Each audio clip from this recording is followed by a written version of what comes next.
अस्सलामु अलैकुम वरहमतुल्लाहि वबरकातुहू। नमाज में रकातों में शक हो जाए तो क्या करें। बसा औक़ात होता है कि इंसान भूल जाता है कि मैंने 3 रकात पढ़ी है या 4 रकात पढ़ी है, तो वैसा शख्स क्या करे। कशमकश में होता है कि अब क्या करूं मैं।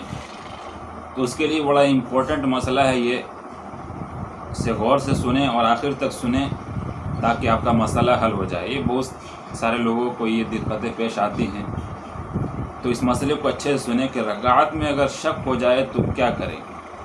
देखिए, सबसे पहले ये समझ ले कि इसकी कई सूरतें हैं। सबसे पहली सूरत ये है कि अगर आपको शक हुआ है 3 या 4 रकात में या फिर 3 या 2 रकात में, तो ये शक या तो ज़िंदगी में पहली बार होगा या फिर शाज़ो नादिर यानी कभी कभार होता होगा।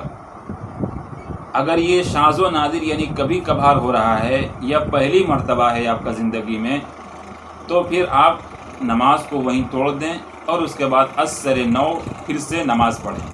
यानी फिर से आप पूरी नमाज़ पढ़ेंगे। 4 रकात वाली नमाज है तो पूरी 4 रकात पढ़ेंगे, 3 रकात वाली नमाज है तो पूरी 3 रकात पढ़ेंगे। जो शक हुआ वो सब ख़त्म कीजिए। तो ये तो ज़िंदगी में पहली बार या कभी कभार होने का मसला है कि आप नमाज़ तोड़ दें और फिर से नमाज़ पढ़ें। दूसरी सूरत ये है कि उसके ज़िंदगी में ये मराहिल बार बार होते रहते हैं और किसी न किसी नमाज में वो इस तरीके से भूल जाता है कि वो 3 रकात पढ़ा है या 4 रकात पढ़ा है या फिर 3 रकात पढ़ा है या 2 रकात पढ़ा है। तो आखिर वो शख्स क्या करेगा। तो उसके लिए देखिए, दूसरी सूरत जो है कि 12 होते रहता है ज़िंदगी में, तो अब उसके लिए मसला ये है कि अब देखिएगा कि गालिब गुमान किस पे है, यानी उसका ज़्यादा गुमान किस पे जा रहा है, 3 रकात पे या 4 रकात पे।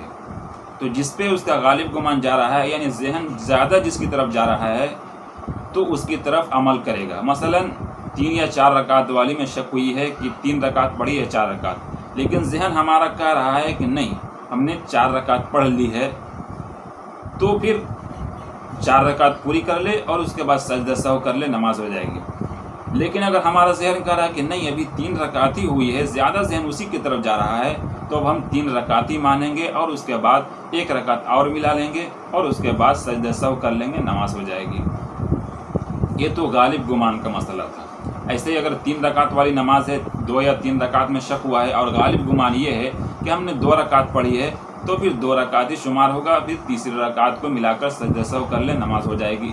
और अगर गालिब गुमान ये है कि 3 रकात पढ़ ली है, तो फिर आखिर में सजदा सहव कर ले, नमाज पूरी कर ले। ये तो गालिब गुमान का हुआ कि किसी तरफ गालिब गुमान हो, ज़्यादा जहन उसी की तरफ जा रहा हो। लेकिन कभी कभी ऐसा होता है कि ज़्यादा जहन किसी की तरफ नहीं जाता, बल्कि बराबर बराबर 50-50 है। अब करें तो क्या करें, इस सूरत में क्या होगा। तो इस सूरत का मसला ये है कि अक़ल पर बिना करेंगे, यानी जो कम है उसी पर बिना कर लिया जाएगा। मसलन आपको शक हुआ कि 3 रकात पढ़ी है या 4 रकात पढ़ी है, तो ज़्यादा 4 है, तो 4 वाली तो ज़्यादती है, लेकिन कम कौन सा है, 3 रकात है।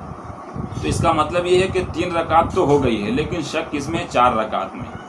तो अब 3 रकात पे अमल करेंगे, गोया कि आपने 3 रकात पढ़ ली है, अब 1 रकात मिलाएंगे और सजदा सहव कर लेंगे, नमाज हो जाएगी। ऐसे ही 3 रकात वाली में आपको शक हुआ कि 2 रकात पढ़ी है या फिर 3 रकात पढ़ी है, लेकिन किसी तरफ जहन ज़्यादा नहीं जा रहा, दोनों तरफ बराबर बराबर है, 50-50 है। तो अब क्या करेंगे। तो इस सूरत में देखिए, अक़ल जो है 2 रकात है, कम 2 रकात है, तो 2 रकात को हम मान लेंगे कि हमने 2 रकात पढ़ी है और उसके बाद तीसरी रकात आप मिला लेंगे और उसके बाद सजदा सहव कर लेंगे, आपकी नमाज हो जाएगी। तो मसला बिल्कुल क्लियर है। अगर ज़िंदगी में पहली बार हुआ है या फिर कभी कभार होता है, तो आप अस्सर नौ नमाज़ पढ़ लें, नमाज़ तोड़कर नमाज़ पढ़ें, शुरू से नमाज़ पढ़ लें, पूरी नमाज़ पढ़ेंगे। दूसरी सूरत ये है कि अगर ज़िंदगी में 12 होते रहता है, तो फिर आपको गालिब गुमान भी है कि हमने 3 रकात पढ़ी है, 2 रकात है, जिस तरफ भी आपका जहन ज़्यादा जा रहा है तो उसी पर अमल किया जाएगा और 1 रकात और मिला लिया जाएगा। अगर 3 रकात पे शक हो रहा है, 3 और 4 पे शक हो रहा है, 3 पे ज़्यादा गुमान है, तो फिर चौथी रकात मिला ली जाएगी। और अगर चौथी रकात पे गालिब गुमान है तो फिर नमाज मुकम्मल कर ली जाएगी। अलबत्ता ध्यान रखें कि सजदा सहव ज़रूर कर लें। और अगर तीसरी सूरत ये है कि अगर गालिब गुमान किसी तरफ नहीं जा रहा है, तो फिर उसे चाहिए کہ وہ عقل پر بنا کرے، یعنی جو کم رکعت ہے اسی کو مان لے کہ ہم نے اتنی پڑھی ہے، اور اس کے بعد والی رکعت پڑھ لے اور آخر میں سجدہ سہو کر لے، آپ کی نماز مکمل ہو جائے گی۔ یہ طریقہ ہے اس چیز کا کہ جب اگر آپ کو نماز میں شک ہو جاتا ہے تو یہ صورتیں ہوں گی اور یہ مسئلہ ہوگا۔ اس ویڈیو کو شیئر ضرور کریں، ہو سکتا ہے کسی بندے کے کام آ جائے۔ السلام علیکم ورحمۃ اللہ۔